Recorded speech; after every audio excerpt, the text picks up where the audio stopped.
Kailan ba nagsimula yung atake nila? Alalahanin nyo. Di ba? After ako nag-resign sa DepEd? Kailan ba nagsimula yung pambabastos nila? Last year. After that meeting with the Makabayan Bloc and Martin Romualdez. They started destroying my name, pummeling me in the media with a multi-million PR campaign. Pinastos pa nila ako ng mga pagsisinungaling nila na kesyo taksil, kesyo korap, abusado.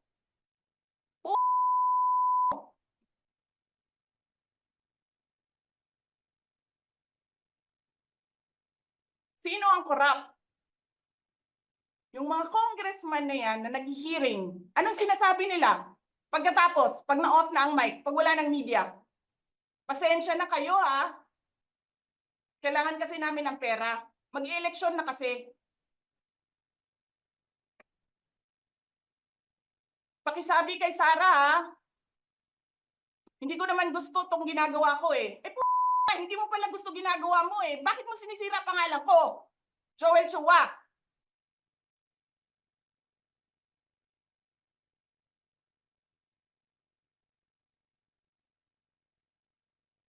Ganyan. Ganyan ang bansa. This country is going to hell because we are led by a person who doesn't know how to be a president and who is a liar. Alam nyo anong pruweba ko na sinungaling siya? Tinanong ko, dalawang businessman. Matagal na sa negosyo ng bigas. Because I was concerned. This is a campaign promise. 20 pesos na kilo ng bigas. And so, I really sat down and talked to a businessman. Sabi ko, sabihin mo sa akin, kung magagawa ba yung 20 pesos? Sabi niya, hindi. Napaka-imposibleng gawin yan.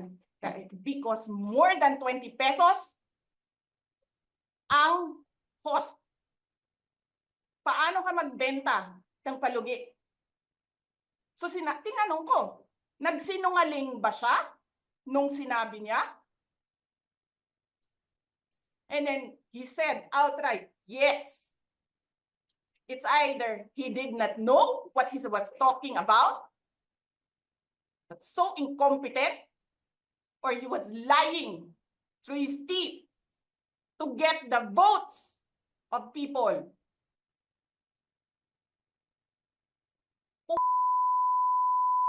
Ninyong lahat, Martin Romualdez, Lisa Marcos, Bongbong Marcos.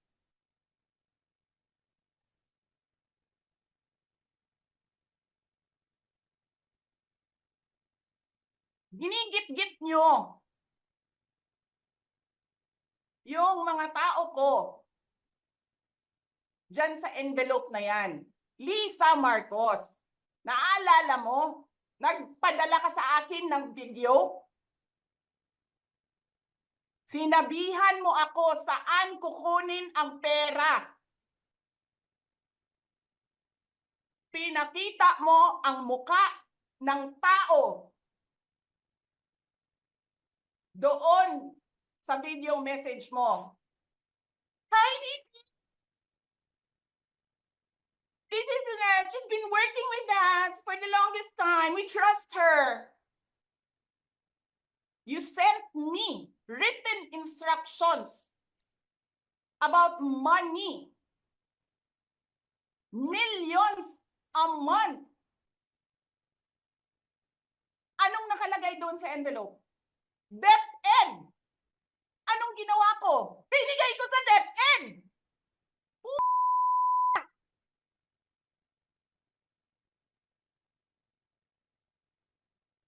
Wala ka ngang posisyon sa gobyerno, namimigay ka ng pera ng gobyerno eh.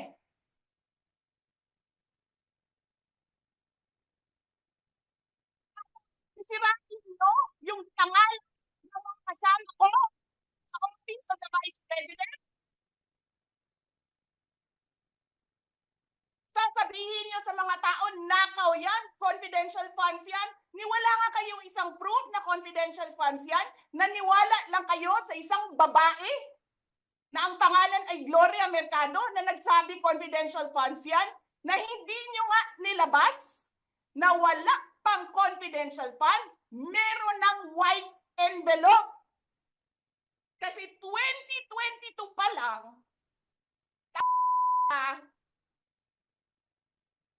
may utos na ng pera sa DepEd.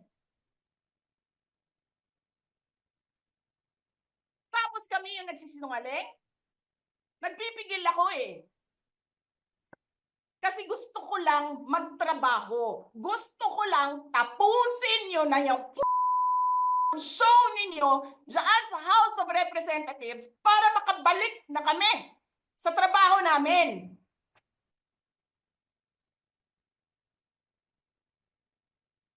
Tapos ganyan ang gagawin ninyo sa amin dahil hindi kami sumusunod sa inyo?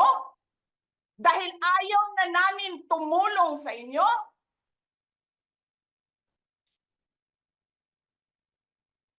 Ganito gagawin ninyo?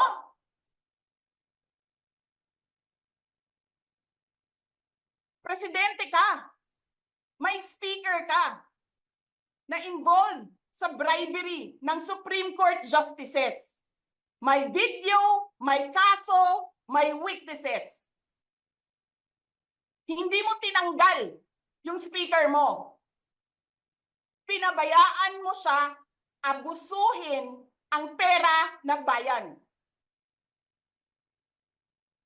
Paikot-ikot sa buong bansa, namimigay ng pera na para bang kanya yung pera.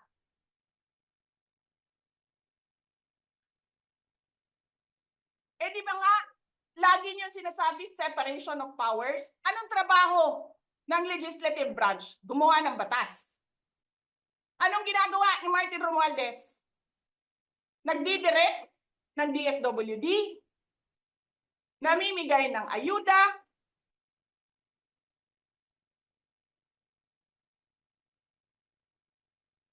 nagsasabi kung anong bibigay, anong ibibigay, anong gagawin, sino ba ang presidente dito?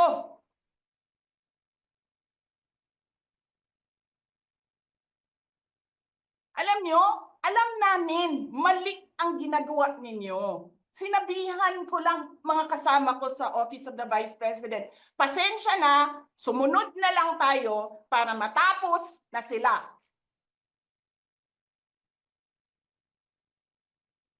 Tapos ganito ang gagawin ninyo?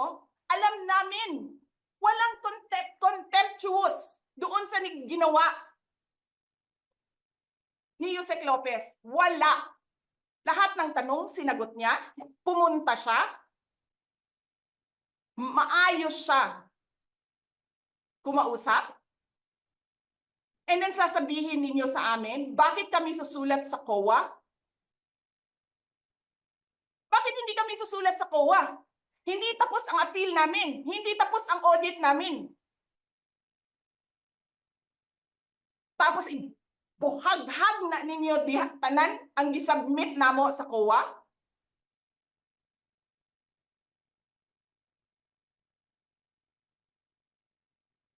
Tama ba yun? I have a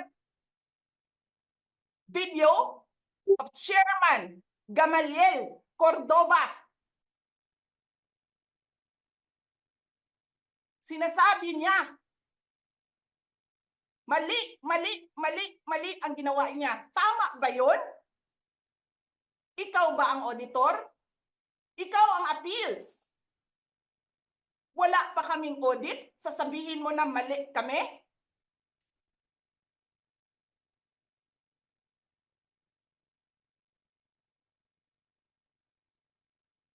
Ninyo.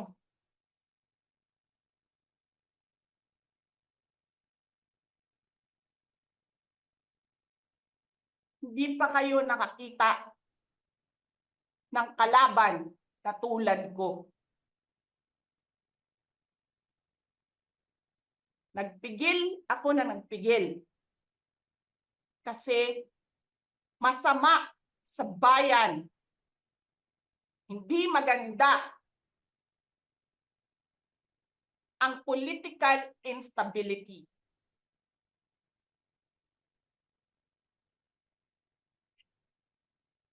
Pinabayaan ko kayo sirain ng pangalan ko kasi I have nothing to lose. Sinira niyo na siya. Wala na siyang ikakasira pa.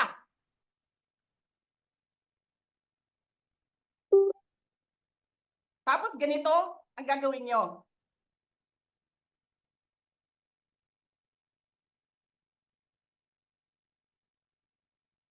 Hindi ko alam paano nakakatulog ang Chief of Staff ng Armed Forces of the Philippines. Gabi-gabi, mahimbing ang tulog mo. Ganito ang bayan natin. Bilyon-bilyon ang nawawala.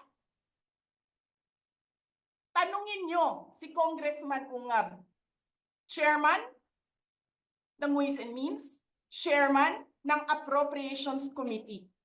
Tanungin nyo siya, paano nawawala ang pera?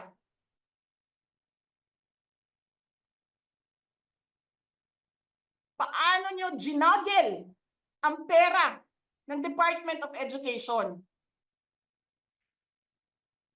Martin Romualdez. Inattach nyo ang projects na hindi man lang dumaan sa paaralan, sa SDS, sa region, even sa central office. Basta na lang listahan ng mga congressman. 19 billion.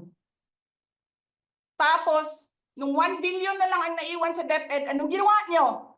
Kinuha nyo ang 5 billion sa repairs, nilipat nyo para mukhang lumaki ang pera.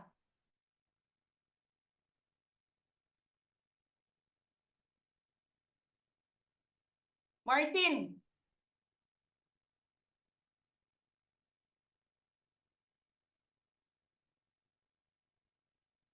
nangangampanya tayo. Nakasakay tayo sa eroplano. Magkatabi tayo. Nagre-reklamo ka, ka, walang pera. Actually, kung mapapansin nyo, hindi ako nakikipag-usap sa kanila. Nakikipag-usap lang ako kay Zaldico at kay Martin Romualdez. Pero pagbibigyan kita, Ren? Yes po. Yes, pagbibigyan kita. Gusto nila mag-impeachment, diba? So apparently, pakiramdam ko at sa tingin ko sa mga nangyayari, wala silang kaso for impeachment. Kaya sila nandyan. Kaya sila sige hanap ng kung ano ang gagamitin nila. Ngayon, ang track ni Franz Castro, ni Trillanes, is impeachment. Gumawa sila ng isa pang track na resignation.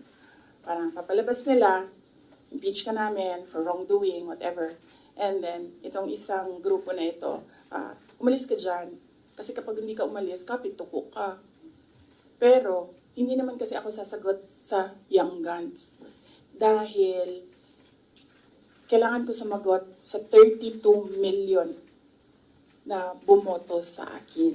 Hindi sa isa or dalawa na tao. Kaya, hindi ako aalis dito. Dahil nilagay ako ng mga tao dito, believing that I will work for the country. And that is what we did. We worked. Like a